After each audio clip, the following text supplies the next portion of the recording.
Hydrostatics वाला part हमारा खत्म हो गया था। हम लोग आगे बढ़ते हैं फिर सेकेंड पार्ट में इसके।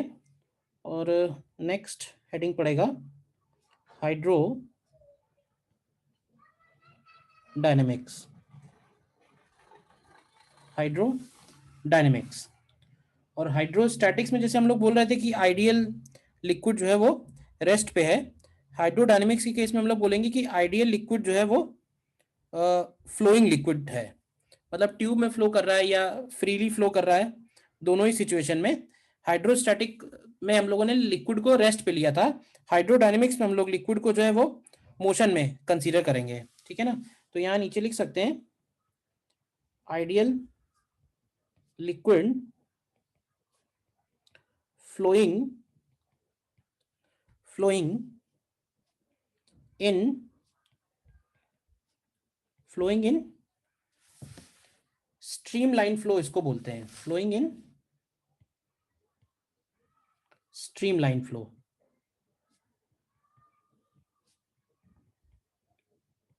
Ideal liquid flowing in streamline flow. तो सबसे पहले हमको ये देखना है कि व्हाट इज स्ट्रीमलाइन फ्लो। क्यों भाई, कोई बताएगा व्हाट इज स्ट्रीमलाइन फ्लो?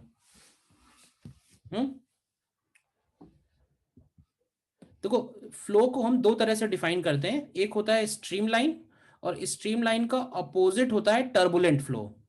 ठीक है, स्ट्रीमलाइन फ्लो में क्या होता है, स्ट्रीमलाइन फ्लो के केस में लिक्विड जब फ्लो होता है तो किसी पर्टिकुलर पॉइंट पे जो भी लिक्विड मॉलिक्यूल्स पास हो रहे हैं उन सबका वेलोसिटी टाइम के साथ चेंज नहीं होता है।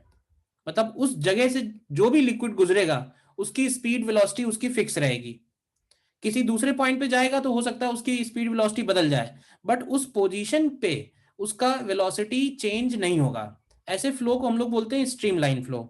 मैं इसका एग्जांपल ऐसे दे सकता हूं, सपोज जैसे हम लोग वाटर टैप ओपन करते हैं, ठीक है। तो अगर वाटर टैप तुमने बहुत ज्यादा ओपन कर दिया, मतलब पानी बहुत तेजी से बाहर निकल रहा है, तो तुम देखते हो कि वाटर मॉलिक्यूल सब इधर उधर भागते हैं, ठीक है ना, और उसमें एयर बबल्स भी मिक्स हो जाते हैं। लेकिन अगर तुम उस टैप को एकदम थोड़ा स्लो कर दो, ठीक है, इतना स्लो कर दो कि वो हमको वाटर जो है वो एक स्ट्रीम लाइन में दिखने लगे, और तुम्हें ऐसा लगने लगे कि वाटर अब जो दिख रहा है वो एकदम ट्रांसपेरेंट वाटर दिख रहा है। देखा है कभी इस तरह से? तो उस केस में क्या होता है कि जब वाटर टैप से निकल रहा होता है तब उसका क्रॉस सेक्शन होता है ज्यादा, लेकिन जैसे जैसे नीचे आता है तो वो जो स्ट्रीम है वो पतली होती जाती है। देखा है ये पॉइंट, बताओ। यस सर, देखा है। तो उस पर्टिकुलर फ्लो को हम लोग बोलते हैं स्ट्रीम लाइन फ्लो, क्योंकि हम जो भी कैलकुलेशन है वो हम सब लोग स्ट्रीम लाइन के केस में ही कर सकते हैं। अगर फ्लो स्ट्रीम लाइन नहीं है, टर्बुलेंट फ्लो है, स्पीड बहुत ज्यादा है, तो हम उसको फिर स्टडी नहीं कर सकते हैं। जो हमारी स्टडी है वो सिर्फ और सिर्फ स्ट्रीम लाइन फ्लो पे ही बेस्ड है। ठीक है ना, जैसे डायग्राम है मेरे पास एक, स्ट्रीम लाइंस को हम कैसे रिप्रेजेंट करते हैं। तो जैसे ये मैंने बनाया हुआ है, ठीक है। अब इसमें तुम देख सकते हो कि जब वाटर इस क्रॉस सेक्शन से गुजर रहा था तो उसका वेलोसिटी अलग होगा, और जब वो इस क्रॉस सेक्शन पे जाएगा, थोड़ा आगे बढ़ जाएगा, तो उसका वेलोसिटी चेंज हो जाएगा।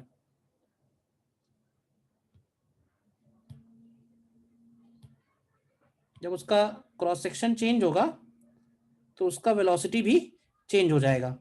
तो दोनों जगह एरिया ऑफ क्रॉस सेक्शन अलग है, जिसकी वजह से दोनों जगह वेलोसिटी भी अलग आएगा, लेकिन ये वाटर पूरा स्ट्रीम लाइन में फ्लो कर रहा है। तो क्या है कि वाटर का जो फ्लो है या लिक्विड का जो फ्लो है उसको हम लाइन से, इमेजिनरी लाइन से रिप्रेजेंट कर सकते हैं। उन इमेजिनरी लाइंस को हम लोग बोल रहे हैं स्ट्रीम लाइंस। और ये स्ट्रीम लाइंस बिल्कुल वैसे ही हैं जैसे इलेक्ट्रिक फील्ड लाइंस बनाते हैं हम लोग। तो इलेक्ट्रिक फील्ड लाइन में ये बोलते हैं कि किसी भी पॉइंट पे अगर हम टेंजेंट बनाएंगे तो वो इलेक्ट्रिक फील्ड का डायरेक्शन है। स्ट्रीम लाइन में हम लोग बोलते हैं कि अगर हम स्ट्रीम लाइन पे किसी पॉइंट पे टेंजेंट बनाएंगे तो वो टेंजेंट हमें वेलोसिटी की वैल्यू देगी। ठीक है ना, स्ट्रीम लाइंस की डेंसिटी जहां ज्यादा होगी वहां वेलोसिटी ज्यादा होगी, जहां स्ट्रीम लाइन की डेंसिटी कम होगी वहां वेलोसिटी कम होगी। ठीक है ना, तो ये बात यहां पे नोट कर सकते हो डायग्राम बना के कि at a point speed at a point is inversely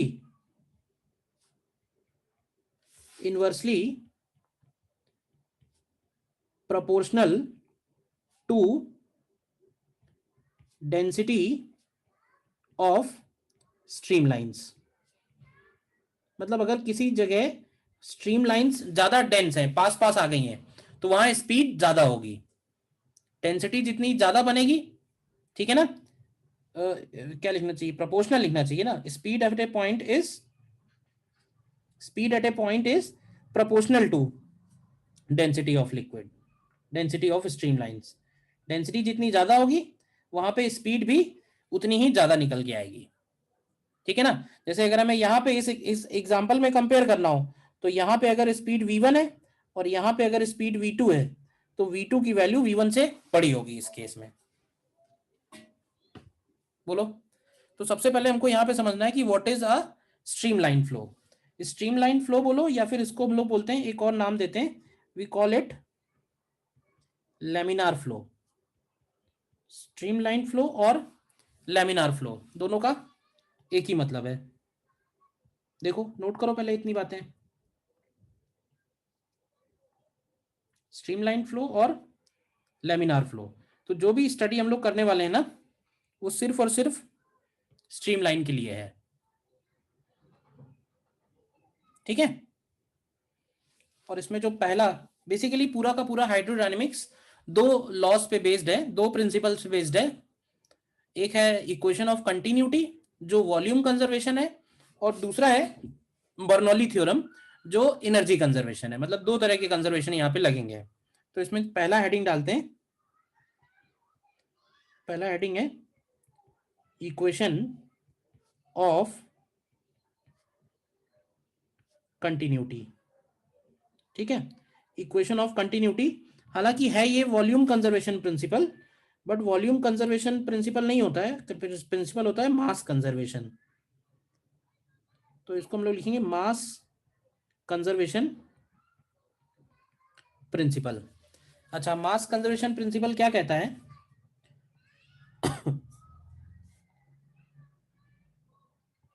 जैसे मान लें हमारे पास,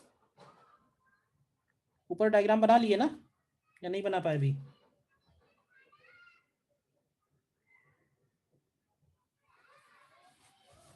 मास कंजर्वेशन प्रिंसिपल ये कहता है, जैसे हमारे पास एक ट्यूब है, तुम्हें दिख रही है ट्यूब, ठीक है, और ट्यूब का क्रॉस सेक्शन अलग है।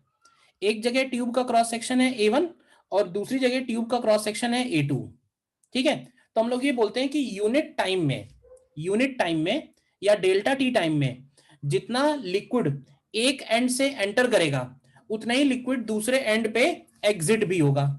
मतलब अगर हम बेसिक इक्वेशन लिखें तो ऐसे बोलेंगे कि डीएम की value at entrance must be equal to DM की वैल्यू एट एग्जिट।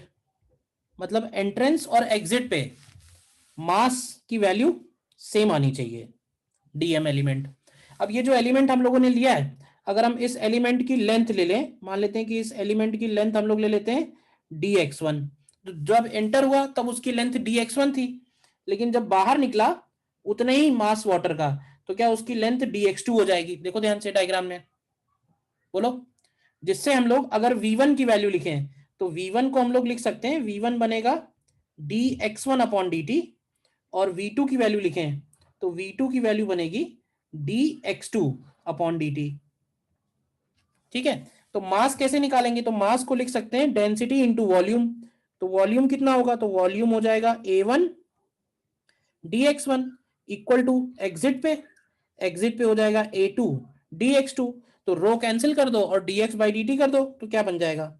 ये बन जाएगा A1 dx1 by dt equal to A2 dx2 by dt।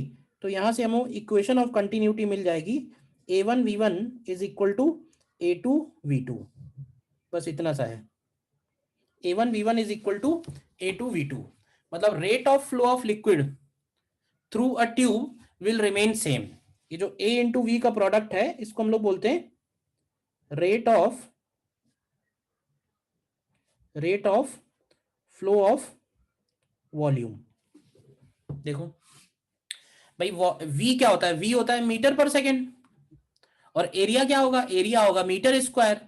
तो एरिया इंटू वेलोसिटी क्या बनेगा भाई? V होगा मीटर पर सेकेंड, A होगा मीटर स्क्वायर।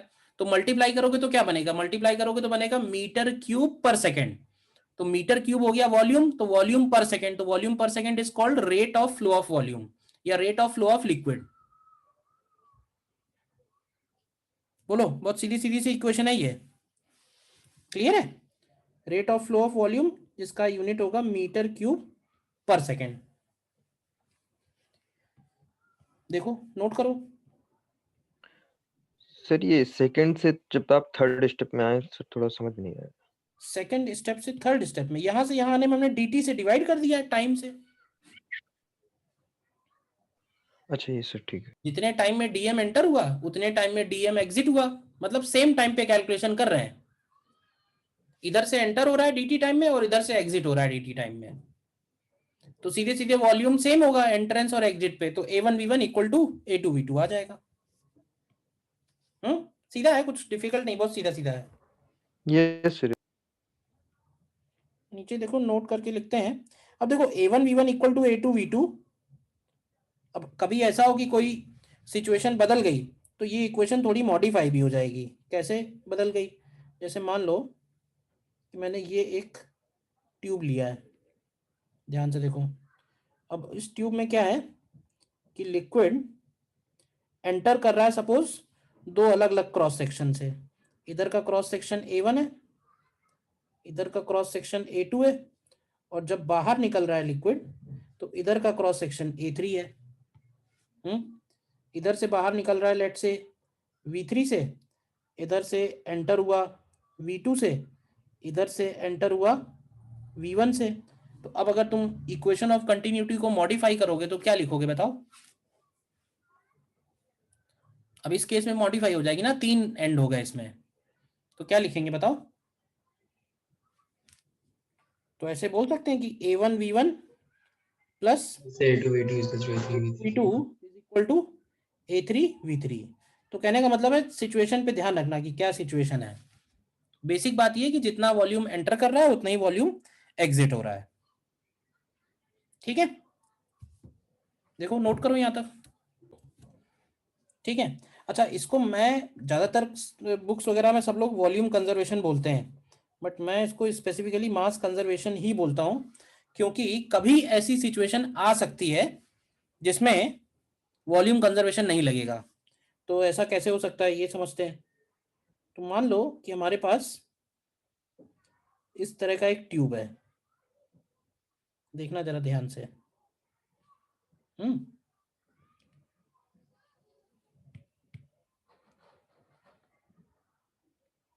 ठीक है, इधर का एरिया है सपोज a1, इधर का एरिया है a2, और लिक्विड इधर से एंटर हो रहा है v1 वेलोसिटी से, इधर से एग्जिट हो रहा है v2 वेलोसिटी से। और ये सेटअप कुछ ऐसा है कि हम इस ट्यूब के अंदर लिक्विड को हीट कर रहे हैं, समझे? तो ये बताओ, अगर लिक्विड को हीट कर रहे हो तो क्या उसकी एंट्रेंस और एग्जिट पे डेंसिटी सेम होगी या अलग अलग होगी? क्यों भाई? अलग हो अलग जाएंगे अलग सर। सर। एंट्रेंस पे डेंसिटी ρ1 होगी और हीट होने के बाद डेंसिटी बदल जाएगी एक्सपेंशन की वजह से। हालांकि फ्लूइड्स वाले चैप्टर में इसकी जरूरत नहीं पड़ेगी, बट अगर हम फ्लूइड्स और थर्मल एक्सपेंशन को मिला के कोई क्वेश्चन बना दें तो उसमें ऐसा हो सकता है ना कि एंट्रेंस पे ρ1 अलग है, एग्जिट पे ρ2 अलग है। तो यहाँ पे जब हम लोग लिखेंगे ना तो हमारी इक्वेशन ऑफ कंटिन्यूटी मॉडिफाई होके होगी ρ1 a1 v1 is equal to ρ2 a2 v2 होगा। यहाँ पे हम लोग वॉल्यूम कंजर्वेशन अप्लाई नहीं कर पाएंगे, क्लियर है? वॉल्यूम क्यों नहीं कंजर्व है? वॉल्यूम इसलिए नहीं कंजर्व है बिकॉज डेंसिटी चेंज हो रही है। बोलिए, वॉल्यूम क्यों नहीं कंजर्व है? क्योंकि डेंसिटी चेंज हो रही है, ठीक है? तो ये सेकंड पॉइंट और नोट कर लो। नेक्स्ट फिर आते हैं, दोनों थ्योरम देख लेते हैं एक साथ, फिर इन दोनों के एप्लीकेशन है क्योंकि next is Bernoulli's theorem, and Bernoulli's theorem is nothing but energy conservation principle, energy conservation principle for flowing liquid, energy conservation principle for flowing liquid. ठीक है, तो इसको समझने के लिए हम लोग एक एग्जांपल लेते हैं। इसमें हम लोग जो एग्जांपल लेते हैं उसमें हम लोग एक ऐसा ट्यूब लेते हैं जिसका क्रॉस सेक्शन तो अलग है ही, और ट्यूब का हाइट भी हम अलग अलग ले लेते हैं। मान लेते हैं कि जहाँ पे लिक्विड एंटर हो रहा है वो अलग हाइट पे है, और जहाँ से लिक्विड बाहर निकल रहा है वो अलग हाइट पे है। ये एक ट्यूब हमने लिया है जिसका इधर क्रॉस सेक्शन A1 है, इधर क्रॉस सेक्शन A2 है। ठीक है, और सपोज ग्राउंड लेवल से या कोई भी रेफरेंस लेवल से A1 और A2 इन दोनों पॉइंट्स की हाइट अलग अलग है। इसका हाइट कुछ और ले लेते हैं H2, इसका हाइट कुछ और ले लेते हैं H1। देखो पहले यहाँ तक डायग्राम बनाओ, ये H1 है, ये H2 है। यहाँ पे लिक्विड जब अंदर गया तो उसकी वेलोसिटी V1 है, और यहाँ से लिक्विड जब बाहर आया तो उसकी वेलोसिटी V2 है। ठीक है, ध्यान रखना, ऐसे समझ के चलो कि ये बहुत बड़ा पाइप है। ठीक है ना, ऐसा नहीं कि हमने A1 से एंटर किया A2 से बाहर निकला, ये बहुत बड़ा पाइप है, और उस पाइप का हमने एक सेक्शन कंसीडर किया है। ठीक है ना, लिक्विड ऑलरेडी फ्लो कर रहा है, वेरिएबल क्रॉस सेक्शन का पाइप है, पाइप ऊपर नीचे भी है, और उसमें से हमने एक सेक्शन कंसीडर किया है, और इस सेक्शन के ऊपर हम बर्नौली अप्लाई करके देखना चाह रहे हैं। तो ये बताओ कि इस ट्यूब के अंदर जब लिक्विड फ्लो कर रहा है, क्यों, तो लिक्विड जो आगे बढ़ रहा है, तो कोई भी एलिमेंट लिक्विड का आगे कैसे बढ़ पाएगा। मतलब कहने का मेरा ये है, जैसे मान लेते हैं कि यहाँ पे हम लोग बोल रहे हैं कि एक एलिमेंट लिक्विड का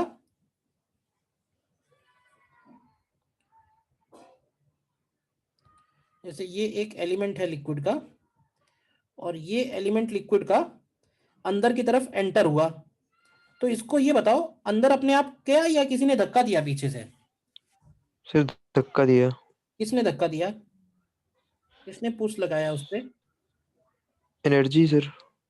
एनर्जी किसे धक्का लगे, फोर्स लगाएगा ना यार। सर पीछे वाले एलिमेंट हाँ में। मतलब काइनेटिक स्टैटिक मतलब क्या क्या क्या ना सुना बोलने लगते हो। फोर्स किसने लगाया, इसके पीछे जो लिक्विड है उसने फोर्स लगाया। अच्छा, इसके पीछे वाले लिक्विड ने फोर्स कौन सा लगाया। अब बताओ लिक्विड कौन सा फोर्स लगाता है, लिक्विड तो एक ही फोर्स लगाता है, प्रेशर इनटू एरिया। क्यों भाई, तो ऐसे बोल सकते हैं कि पीछे से इस पे जो फोर्स लगा होगा वो पीछे जो भी प्रेशर होगा P1 और उस एलिमेंट का एरिया A1, इतना फोर्स इसके पीछे वाले लिक्विड ने इसके ऊपर लगाया, तो ये एलिमेंट अंदर गया। ठीक, बताओ इसी तरह से जब इसी तरह का एलिमेंट बाहर आया, जब ये एलिमेंट बाहर आया, ठीक है, तो क्रॉस सेक्शन अलग होने की वजह से इसका लेंथ चेंज हो गया है, तो लेट से dx2। तो जब ये बाहर आया है तो क्या इस एलिमेंट के ऊपर इससे जो आगे चल रहा था लिक्विड, उसने भी तो इस पे फोर्स लगाया होगा पीछे की तरफ। ये थोड़ा ध्यान से समझने वाली बात है। लिक्विड तो पूरे में ही है, हमें कंसीडर करना है बीच वाला सेक्शन। तो इस सेक्शन के ऊपर कौन कौन से फोर्सेस लग रहे हैं, तो इस सेक्शन के ऊपर जो फोर्सेस लग रहे हैं ना, इधर से लगने वाला P1A1 और इधर से लगने वाला P2A2, जब ये आगे बढ़ेगा तो P1A1 का वर्क डन पॉजिटिव होगा और P2A2 का वर्क डन नेगेटिव होगा। बताओ यस और नो। P1A1 जो फोर्स है उसका वर्क डन पॉजिटिव होगा, और जो P2A2 है उसका वर्क डन नेगेटिव होगा। बोलो यस और नो। सर एक चीज बस नहीं समझ में आई सर, जैसे P1A1 जो नीचे लग रहा है पीछे वाले लिक्विड से, हाँ इस लिक्विड पर, हाँ, तो सर इस लिक्विड द्वारा उस लिक्विड पर फोर्स नहीं लग रहा होगा क्या, ये जो होगा पार्शियल पार्ट है। लेकिन हमें कंसीडर करना है केवल ये लिक्विड। तो हम लोग एफबीडी में कौन से फोर्स दिखाते हैं, ब्लॉक जो दूसरे ब्लॉक पे लगाता है या दूसरे ब्लॉक जो हमारे ब्लॉक पे लगाते हैं। नहीं, गॉट इट, ठीक है। तो हम इसमें लगाते हैं, आगे बढ़ते हैं इसमें। अब क्योंकि एक्सटर्नल फोर्स लग रहा है तो एनर्जी कंजर्वेशन नहीं बोलेंगे, इसको बोलेंगे यूजिंग वर्क एनर्जी थ्योरम। और ध्यान से देखना, वर्क एनर्जी थ्योरम में हम लोग बोलेंगे work done by pressure, pressure भी तो एक तरह का फोर्स ही है, plus work done by mg is equal to change in kinetic energy of system. Work energy theorem है। अब देखो प्रेशर का वर्क डन कितना लिखेंगे, तो P1A1 dx1 ये पॉजिटिव वर्क होगा, और P2A2 dx2 ये नेगेटिव वर्क होगा, क्योंकि डिस्प्लेसमेंट है राइट साइड में और P2A2 लग रहा है लेफ्ट साइड में। mg का वर्क कितना लिखेंगे, तो ये बताओ, ये जो एलिमेंट है, मान लेते हैं इसका मास है dm, ये एलिमेंट h1 हाइट से h2 हाइट पे गया, तो mg का वर्क कैसा होगा, पॉजिटिव होगा कि नेगेटिव होगा? एलिमेंट h1 नेगेटिव है से सर, नेगेटिव है। नेगेटिव होगा, तो यहाँ माइनस लिखते हैं, माइनस ऑफ dm mg और h2 माइनस h1, बताओ। और चेंज इन काइनेटिक एनर्जी, तो चेंज इन काइनेटिक एनर्जी को लिखेंगे half dm into v2 square minus v1 square. बस यही एक लाइन समझनी है ध्यान से, बाकी तो आगे फिर मैथ है। इस लाइन में कहीं डाउट है, बताओ।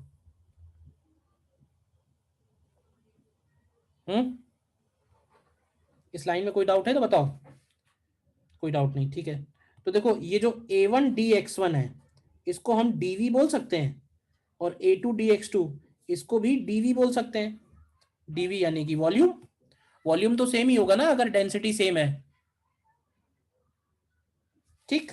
तो यहां से आएगा P1 minus P2 into dv minus dm into g h2 minus h1, देखते जाना, equal to half dm into v2 square minus v1 square.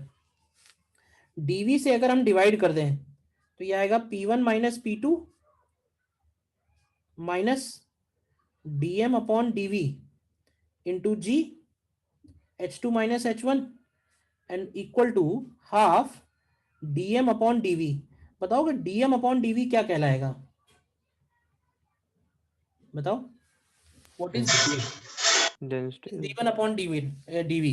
dm उस एलिमेंट का मास है, dv उस एलिमेंट का वॉल्यूम है, तो ये डेंसिटी हो गई। तो इसको लिख सकते हैं P1 minus P2 minus rho g h2 minus h1 equal to half rho v2 square minus v1 square. अगर इसमें 1 एक तरफ ले लें, 2 एक तरफ ले लें, तो आ जाएगा P1 plus rho g h1 plus half rho v1 square is equal to P2 plus rho g h2 plus half rho v2 square. अब तुम ये देखो, ये कुछ ऐसा नहीं आ रहा है कि पॉइंट नंबर 1 पे इन तीनों का सम पॉइंट नंबर 2 पे इन तीनों के सम के बराबर होगा। तो इट इज सम व्हाट, मतलब ये लग तो ऐसे ही रहा है ना कि कुछ कंजर्वेशन हो रहा है, पॉइंट नंबर 1 पे इन 3 क्वांटिटीज और पॉइंट नंबर 2 पे 3 क्वांटिटीज। अच्छा, रो जी h1 क्या है, तो ध्यान से देखो, तो रो जी h1 है potential energy per unit volume, है या नहीं है। हाफ रो वी स्क्वायर क्या है, हाफ रो वी स्क्वायर है kinetic energy per unit volume.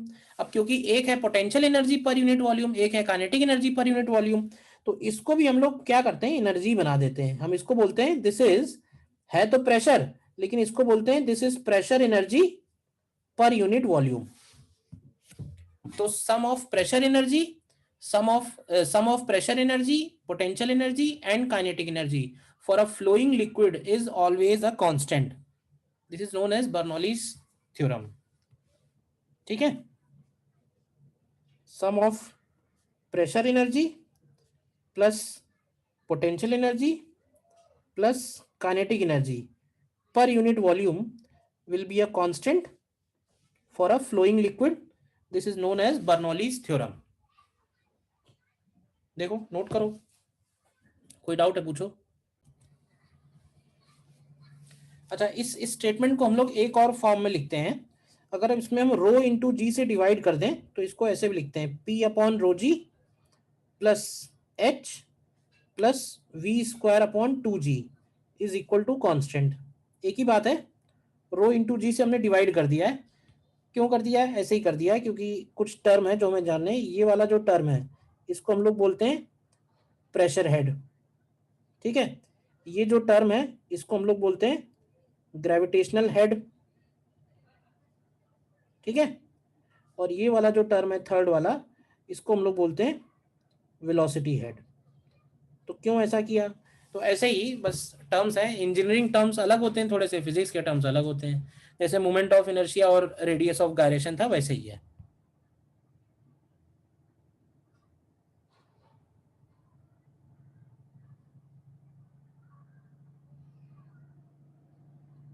Sir थोड़ा ऊपर स्क्रॉल कर दीजिए।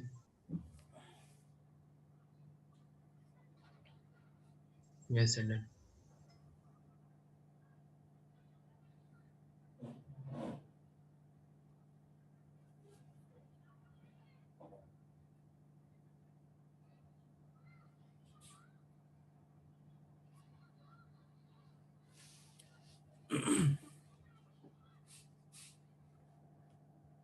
ठीक है, कोई डाउट बताओ।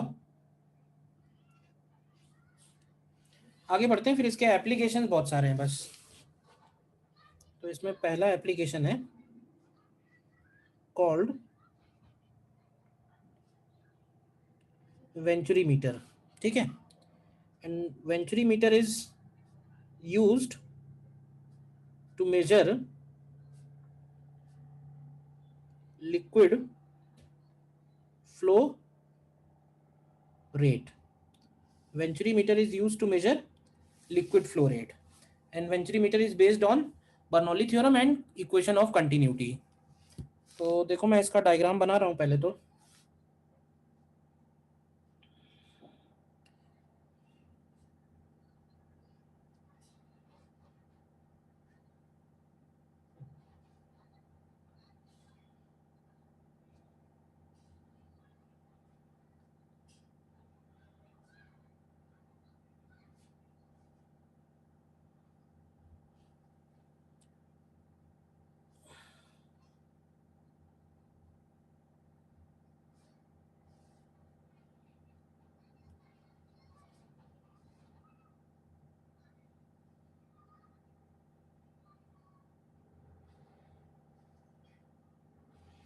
ठीक है, ये वेंचुरीमीटर है, समझ लो। इसको हम लोग कनेक्ट करने वाले हैं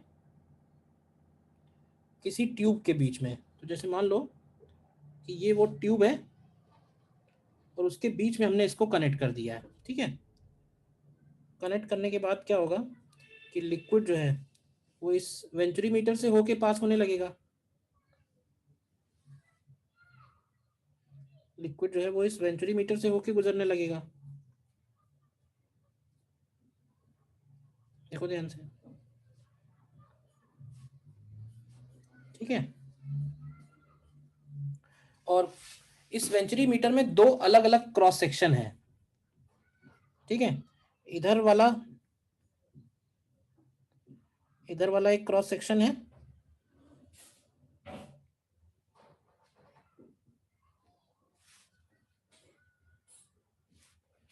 A1। ठीक है, ये क्रॉस सेक्शन हो गया A1 और इधर क्रॉस सेक्शन है A2।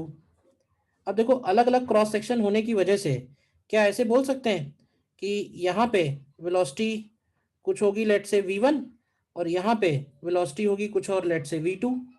बताओ। अब वेलोसिटी अलग होने की वजह से क्या होगा, ध्यान से देखो, मैंने दोनों पॉइंट्स का हाइट सेम लिया है। ठीक है, मतलब पॉइंट नंबर 1 और point number 2, point number 1 and point number 2 दोनों पे हाइट सेम है। तो इसका मतलब है पोटेंशियल एनर्जी में कोई फर्क नहीं है। हाँ, लेकिन काइनेटिक एनर्जी में है। तो बताओ कि काइनेटिक एनर्जी कहाँ पे ज्यादा है? काइनेटिक एनर्जी कहाँ ज्यादा है? Eight point 2। पॉइंट 2 पे काइनेटिक एनर्जी ज्यादा है। तो अगर पॉइंट 2 पे काइनेटिक एनर्जी ज्यादा है तो इसका मतलब है पॉइंट 2 पे प्रेशर कम होगा, जिसकी वजह से ये वाली जो ट्यूब है, ठीक है, इस ट्यूब में लिक्विड का हाइट कम रहता है। ठीक है, बाहर जो ट्यूब बनी है, और ये जो ट्यूब है इसमें लिक्विड का हाइट ज़्यादा होता है। तो हमें करना क्या होता है, हमें करना यही होता है कि हमें इन दोनों में जो हाइट है उसका डिफरेंस मेजर करना होता है। ये हमको बाहर से दिख जाता है कि इन दोनों में क्या डिफरेंस है। मतलब ये एक रीडिंग है जो हमें लेनी होती है कि दोनों में डिफरेंस क्या है, और इसी डिफरेंस से हम लोग बता सकते हैं कि इसके अंदर कितना लिक्विड फ्लो कर रहा है। कैसे? तो देखो सबसे पहले लगाते हैं equation of continuity. Equation of continuity, क्या इक्वेशन बनेगी? तो इक्वेशन ऑफ कंटिन्यूटी से बोलेंगे a1v1 is equal to a2v2। ये हो गई इक्वेशन नंबर 1। और दूसरा हम लोग बनाएंगे using Bernoulli's theorem. Bernoulli's theorem अगर लगाएं 1 और 2 पे तो उसको लिखेंगे P1 plus half rho V1 square is equal to P2 plus half rho V2 square. मैंने पोटेंशियल एनर्जी नहीं लिखी है, ठीक है ना, जरूरत नहीं है ना उसकी, दोनों तरफ लिखेंगे कैंसिल हो जाएगी। तो क्या करो, इक्वेशन 1 से V1 या V2 की वैल्यू निकाल के इक्वेशन 2 में रखो और V1 V2 में से किसी एक की वैल्यू निकालो। बताओ क्या आएगा सॉल्व करके। फ्रॉम 1 एंड 2, V1 या V2 में से कोई भी एक V1 निकालो, जैसे कितना आएगा निकालो, मैं वेट कर रहा हूँ। इसमें अगर आपने V1 का वैल्यू निकाला होगा तो वो V1 निकल के आना चाहिए, V1 is equal to A2 under root of, और P1 माइनस P2 को भी तो लिख सकते हैं ना, क्यों भाई? P1 माइनस P2 की जगह तुम्हें रख देना चाहिए था रो जी डेल्टा एच, क्यों भाई? Yes sir. तो ये रखने के बाद जो आएगा वो मैं बता देता हूँ। ये आएगा A2 into 2G delta h upon A2 square minus A1 square, ठीक है। और अगर मैं rate of flow of liquid निकालना है, rate of flow of liquid, जिसको हम लोग D capital V upon d T बोलते हैं, वॉल्यूम वाला डीवी, तो ये हो जाएगा A1v1। तो A1v1 अगर हम लोग करेंगे तो ये आएगा A1A2 under root of 2G delta h upon A2 square minus A1 square.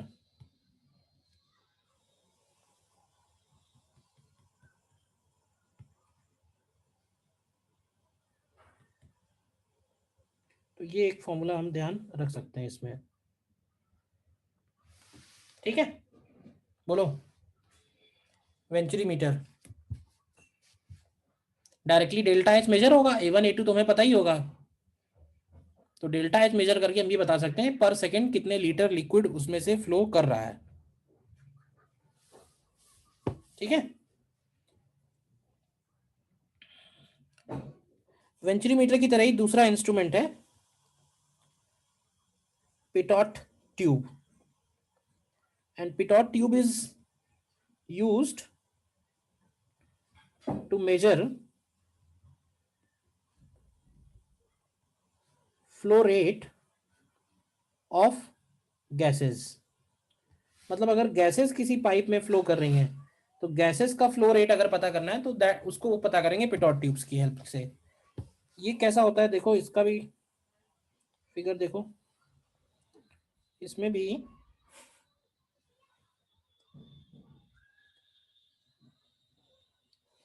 एक हमने ट्यूब लिया हुआ है,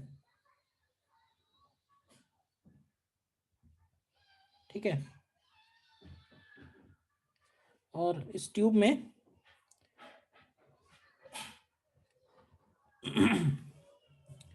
इस ट्यूब के नीचे एक मैनोमीटर ट्यूब कनेक्ट होती है, ठीक है। और ये जो मैनोमीटर ट्यूब है इसमें हम लोग फिल करके रखते हैं मरकरी। देखना ध्यान से, ये एक मैनोमीटर ट्यूब है,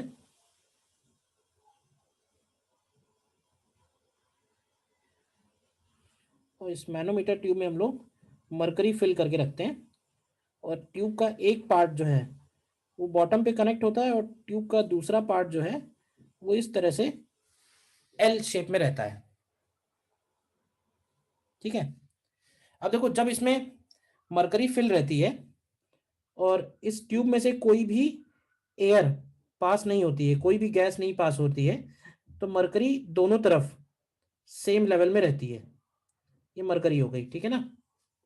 मरकरी का लेवल दोनों तरफ ट्यूब में सेम रहता है अगर कोई भी एयर पास नहीं हो रही है। अब लेकिन जरा बताना मुझे कि अगर इसमें से कोई गैस पास होना शुरू होती है इस ट्यूब में से एट ए स्पीड v। ठीक है, तो क्या होगा, पॉइंट नंबर 1 पे ध्यान से देखना, पॉइंट नंबर 1 और पॉइंट नंबर 1 के ठीक सामने पॉइंट नंबर 2, क्या होगा कि कुछ गैस मॉलिक्यूल्स इस ट्यूब में फिल कर जाएंगे। क्यों? और इस ट्यूब में फिल कर जाने की वजह से पॉइंट नंबर 2 पे जो मॉलिक्यूल है उसकी वेलोसिटी होगी 0, और पॉइंट नंबर 1 पे जो मॉलिक्यूल है वो v स्पीड से जा रहा होगा।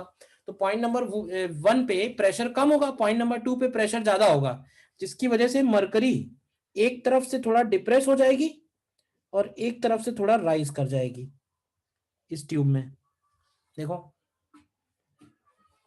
क्योंकि 2 पे जो पॉइंट है उसकी वेलोसिटी हो गई है 0। देखो ध्यान से,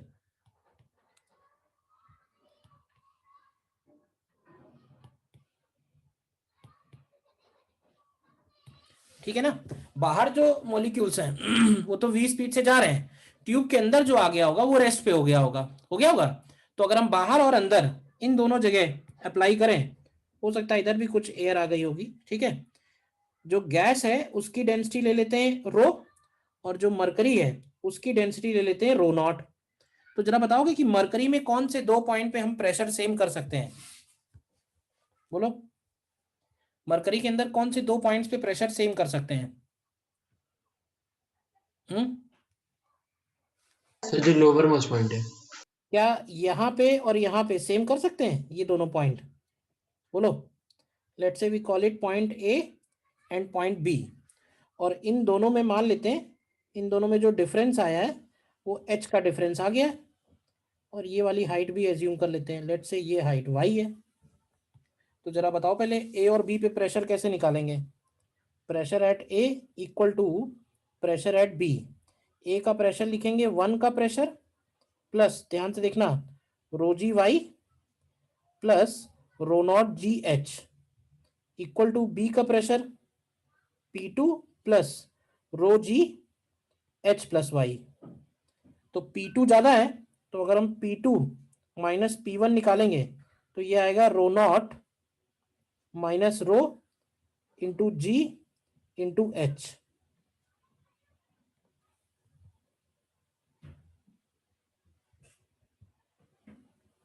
ठीक है,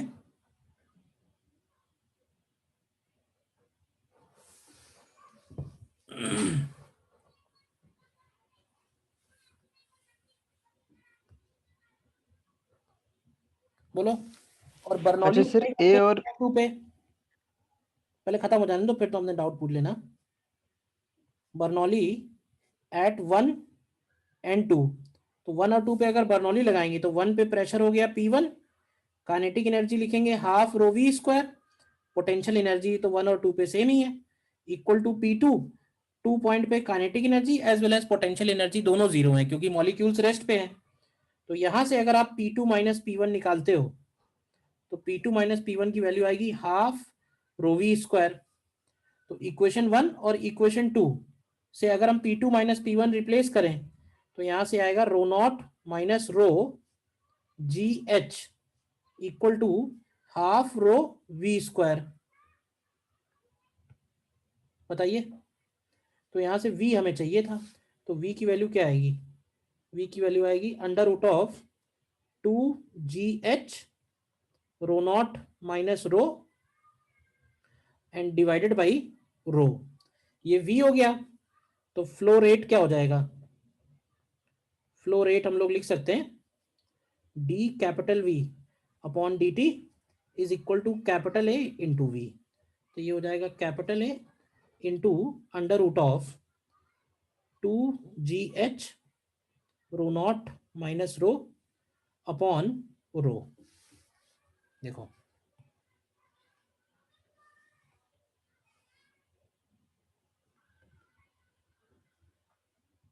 ठीक है ना। बर्नौली थ्योरम एट 1 एंड 2 और 1 और 2 पे प्रेशर वाला रिलेशन, दो चीजें लगाई हैं इसमें, बेसिक हाइड्रोस्टैटिक्स और बर्नौली दो यूज हुई हैं इसमें। देखो एक बार ध्यान से, बोलो क्या डाउट है?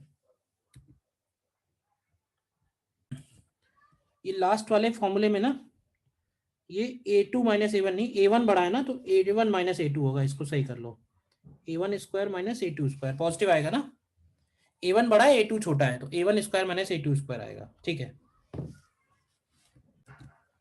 ठीक है। सेकंड वाला एप्लीकेशन। थर्ड पढ़ते हैं फिर। थर्ड पॉइंट में liquid coming out of an orifice, liquid coming out from an orifice, इसमें हम लोग वेलोसिटी ऑफ इफ्लक्स बोलते हैं। ठीक है, इसमें हम लोग क्या करने वाले हैं कि एक वेसल है जिसमें लिक्विड फिल कर रखा है हमने, लेट से h हाइट तक।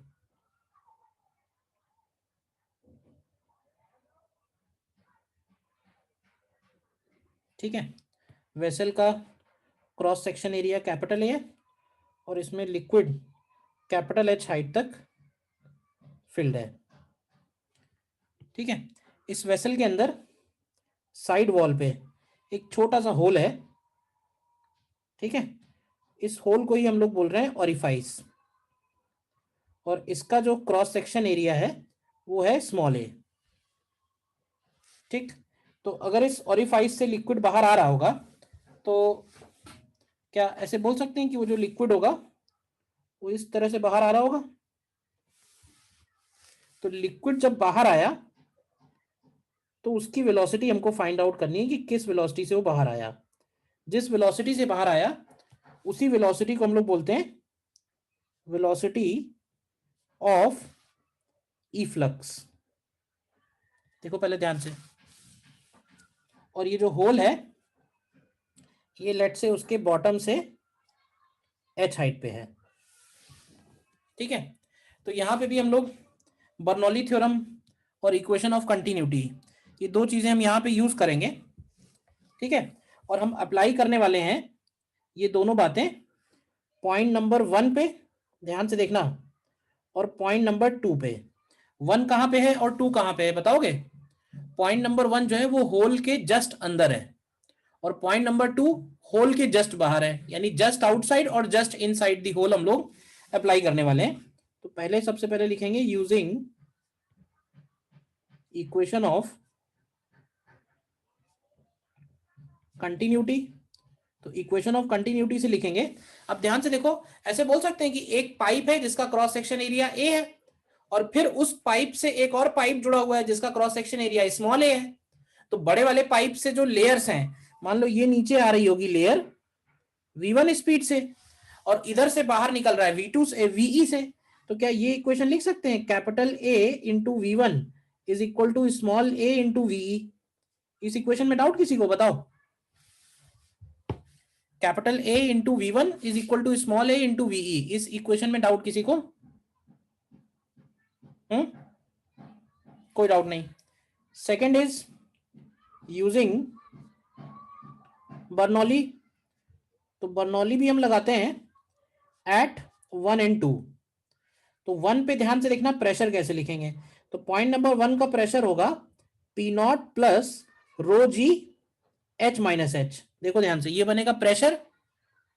ठीक है, पोटेंशियल एनर्जी नहीं ले रहे हैं, और काइनेटिक एनर्जी लिखेंगे half rho V1 square equal two point number 2 पे प्रेशर होगा P0, पोटेंशियल एनर्जी नहीं लेंगे, और काइनेटिक एनर्जी होगी हाफ रो VE स्क्वायर। देखो यहां से, तो ये P0 तो कैंसिल हो जाएगा, देखो क्या आ रहा है, तो यहां से आएगा rho g H minus H plus half rho V1 square is equal to half rho VE square. तो एक काम करो, V1 की वैल्यू इक्वेशन 1 से उठा के इक्वेशन 2 में रखो तो हमें VE मिल जाएगा। तो फ्रॉम 1 एंड 2 VE की वैल्यू जो आएगी निकल के, देखो मैं लिख दे रहा हूं, VE आएगा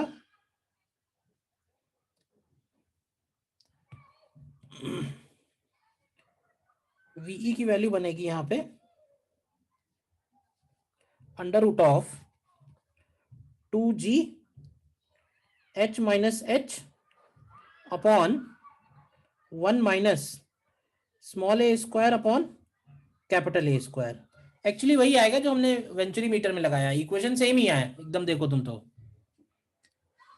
एग्जैक्टली सेम ही है इक्वेशन यहाँ पे। तो ये इसका वीई निकल के आएगा, ठीक है। और इस रिजल्ट को हम लोग मॉडिफाई करेंगे क्योंकि ये रिजल्ट उतना इंपॉर्टेंट नहीं है। व्हेन टैंक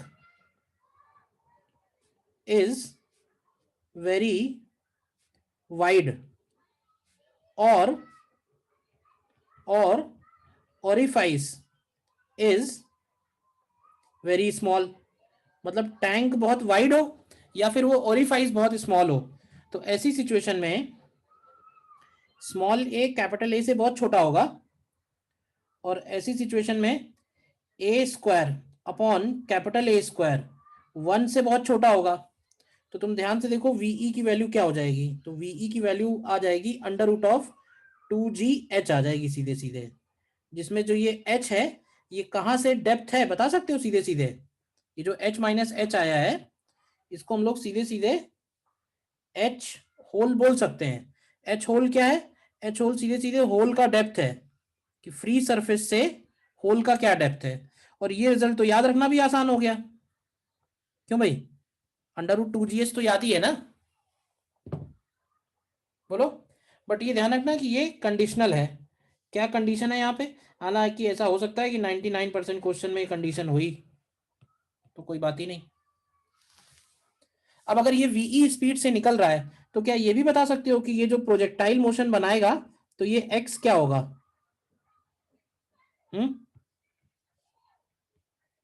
तो नीचे लिखेंगे for horizontal projection, for horizontal projection. तो अगर हम हॉरिजॉन्टल प्रोजेक्शन लेते हैं तो यहां से हमको मिलेगा हॉरिजॉन्टल प्रोजेक्शन अगर हम लोग लें तो यहां से हमको मिलेगा x is equal to v e और under root of 2h upon g. तो ये वैल्यू आएगी 2 under root of h into h minus h, g cancel हो जाएगा देखो ध्यान से। और अगर हमें मैक्सिमाइज करना हो x को, तो x को मैक्सिमाइज कैसे किया जा सकता है, तो उसके लिए हम लोग dx अपॉन dh को 0 कर सकते हैं। तो यहां से सॉल्व करोगे तो स्मॉल h की वैल्यू कैपिटल H बाई 2 आएगी। बस ध्यान रखो, मतलब अगर हम चाहते हैं कि वो जो प्रोजेक्टाइल मोशन है वो मैक्सिमम रेंज कवर करे तो होल कहाँ पे होना चाहिए, पूरे वॉल पे। तो पूरे वॉल पे वो होल मिड पॉइंट पे अगर होगा तो उससे जो रेंज कवर होगी वो मैक्सिमम रेंज कवर होगी, ठीक है। तो इतना रिजल्ट आपको इसमें ध्यान रखने हैं। देखो नोट करो, कोई डाउट है तो बताइए, ठीक है। नेक्स्ट इसी से रिलेटेड एक दो बातें हैं, नीचे नोट करके भी लिख सकते हो। पॉइंट नंबर 1 में टाइम टेकन बाय लिक्विड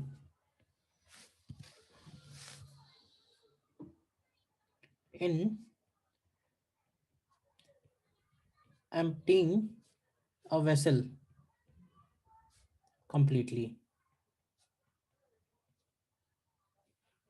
ठीक है। मतलब अब इसके लिए एग्जांपल ये ले लो कि मान लो कि हमारे पास एक ऐसा वेसल है जिसके बॉटम पे होल है, ठीक है। अभी हमने होल साइड वॉल पे लिया था, अगर इसके बॉटम पे होल है, ठीक है, और t इक्वल टू 0 पे ये जो वेसल है ये h हाइट तक फिल्ड है, ये इसका कैपिटल ए, इसका स्मॉल ए, और स्मॉल ए कैपिटल ए से बहुत छोटा भी है। तो इस वेसल को पूरा खाली होने में कितना टाइम लगेगा ये हमको निकालना है। तो अब ये बताओ कि जो लिक्विड निकल रहा है उस होल से क्या वो कांस्टेंट वेलोसिटी से निकल रहा है या वेलोसिटी उसकी चेंज होती जाएगी? लिक्विड जो इस वेसल से निकल रहा है कांस्टेंट वेलोसिटी से निकल रहा है या उसकी वेलोसिटी चेंज होती जाएगी? बताइए।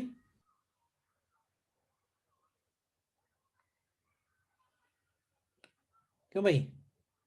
भाई हाइट ऑफ लिक्विड अगर कम हो रहा है वेसल में, तो ये जो कम हो जा रहा वेलोसिटी है वो हाइट पे ही तो डिपेंड करती है। तो अगर हाइट कम होती जाएगी तो इसका वेलोसिटी भी कम होता जाएगा। तो इसका मतलब है कांस्टेंट रेट से तो डिक्रीज नहीं होगा, तो वेरिएबल रेट है। वेरिएबल रेट है तो फिर हमें जनरल टाइम पे पहले कंसीडर करना पड़ेगा। तो लेट अस अज्यूम कि जनरल टाइम तक, देखना ध्यान से, ये सपोज इधर y हाइट पे था, y डेप्थ हो चुका है, और जब ये y डेप्थ पे है तो यहां पे बताओगे कि ये लिक्विड कितनी स्पीड से निकल रहा होगा? ये लिक्विड निकल रहा होगा under root of 2g h minus y से। बताओ। ठीक है। और हम ऐसे बोल सकते हैं कि अगले dt टाइम में ये लेवल जो है, ये dy और फॉल हो जाएगा। बोलो। अगले dt टाइम में ये जो लेवल है ये dt और फॉल हो जाएगा।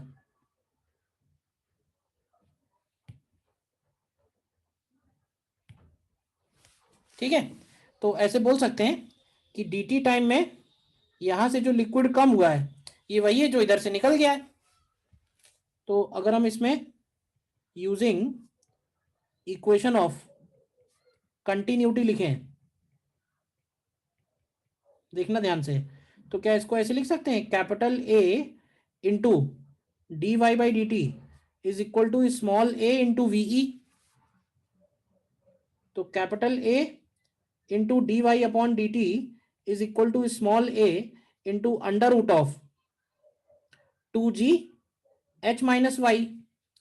तो ये जो डी वाई के नीचे ले आओ, तो d y upon under root of h minus y is equal to small a upon capital A into under root 2g और इंटू डी टी। और y की लिमिट्स बताओ कहां से कहां रखेंगे पूरा वेसल खाली होने के लिए? पूरा वेसल खाली हो उसके लिए y की लिमिट्स क्या रखेंगे? बताओ।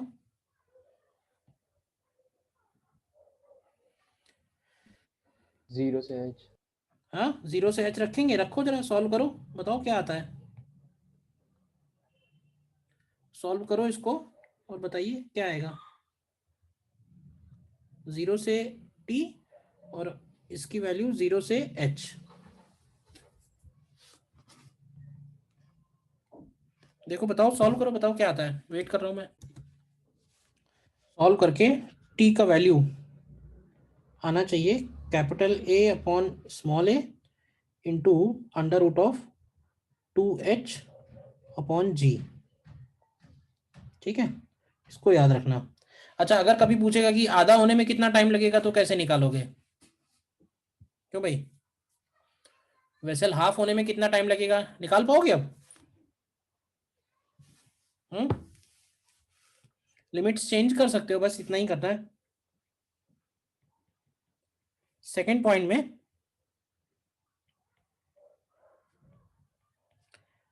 पॉइंट में reaction force due to liquid coming out of an orifice.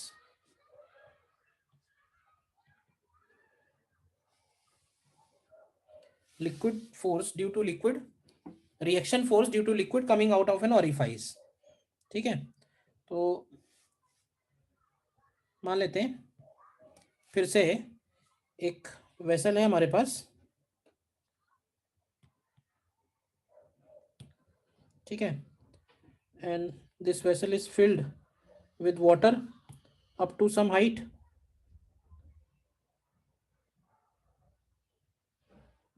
और इसमें साइड में एक होल है और उस होल से लिक्विड बाहर निकल रहा है। ठीक है, तो करना हम लोगों को ये है कि अगर इस होल का एरिया स्मॉल ए है और ये जो लिक्विड है ये बाहर आ रहा है v वेलोसिटी से, तो जब ये लिक्विड बाहर आएगा ना तो ये लिक्विड बाकी जो बचा हुआ लिक्विड है उसके ऊपर पीछे की तरफ एक रिएक्शन फोर्स अप्लाई करेगा। तो क्यों अप्लाई करेगा फोर्स? तो वो फोर्स इसलिए अप्लाई होगा, ये बिल्कुल वैसे ही है जैसे गन से बुलेट बाहर आ रही है अगर, तो गन के ऊपर क्या पीछे की तरफ एक फोर्स लग रहा है ना, क्यों भाई? अगर हम गन से कंटिन्यूअसली फायर करते रहे तो हमें एक फोर्स लगा के रखना पड़ेगा टू होल्ड इट। तो वैसे ही ये लिक्विड भी है, जब लिक्विड बाहर निकल रहा है तो पीछे की तरफ एक फोर्स लग रहा है, उस फोर्स को हम लोग बोल रहे हैं रिएक्शन फोर्स।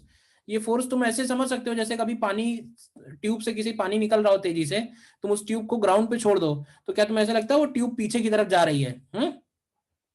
पीछे भागती हुई देखा है कभी? क्यों भाई?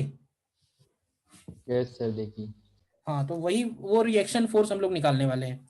तो ये निकालने का तरीका ये है सीधा सीधा, जब ये लिक्विड का एलिमेंट,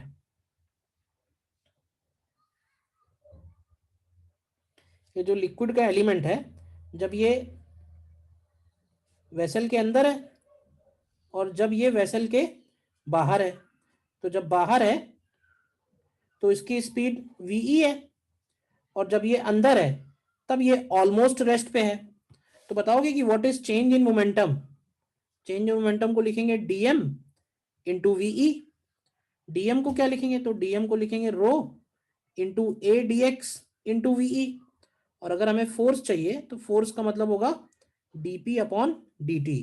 तो ये हो जाएगा rho a d x upon d t into v e, और dx अपॉन डी टी भी जो है वो वीई बन जाएगा। तो फोर्स की वैल्यू आ जाएगी रो ए वीई स्क्वायर। देखो, रो ए वीई स्क्वायर। ठीक है, तो ये रिएक्शन फोर्स आ गया when a liquid is coming out through a hole in a vessel. तो वेसल के ऊपर पीछे की तरफ फोर्स लगेगा रो ए वी स्क्वायर। तो ये एक फॉर्मूला छोटा सा है जो आप डायरेक्टली ध्यान भी रख सकते हो।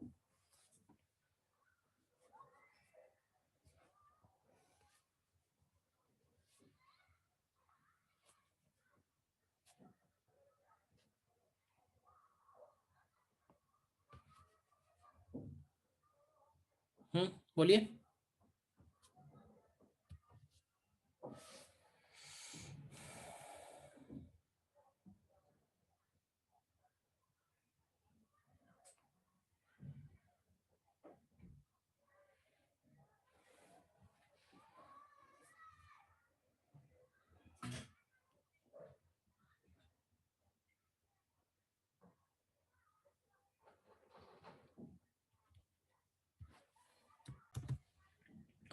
देखो इसमें क्वेश्चन एक करो, वो डायरेक्ट क्वेश्चन आया हुआ है जेई मेन में, करो इसको। इसमें आंसर ए आना चाहिए।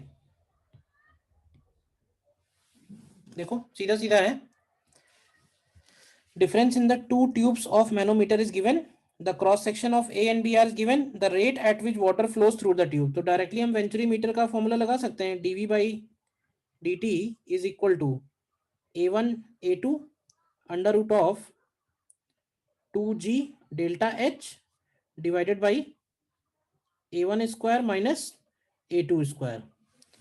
तो चाहो तो सब सेंटीमीटर में रख देना, क्यों भाई? a1 a2 कितना हो जाएगा 6 mm स्क्वायर है, तो इसको 10 पावर क्या लिख दोगे? मीटर में करोगे तो 10 पावर माइनस 6 करना पड़ेगा, सेंटीमीटर के लिए 10 पावर माइनस 2 कर देना, 10 into 10 power minus 2 and under root of 2g, जी की वैल्यू भी 1000 रख देना, h की जगह 5 centimetre and divided by a1 square minus a2 square. निकाला? आ रहा है 7.5 सेंटीमीटर क्यूब पर सेकेंड। बोलिए।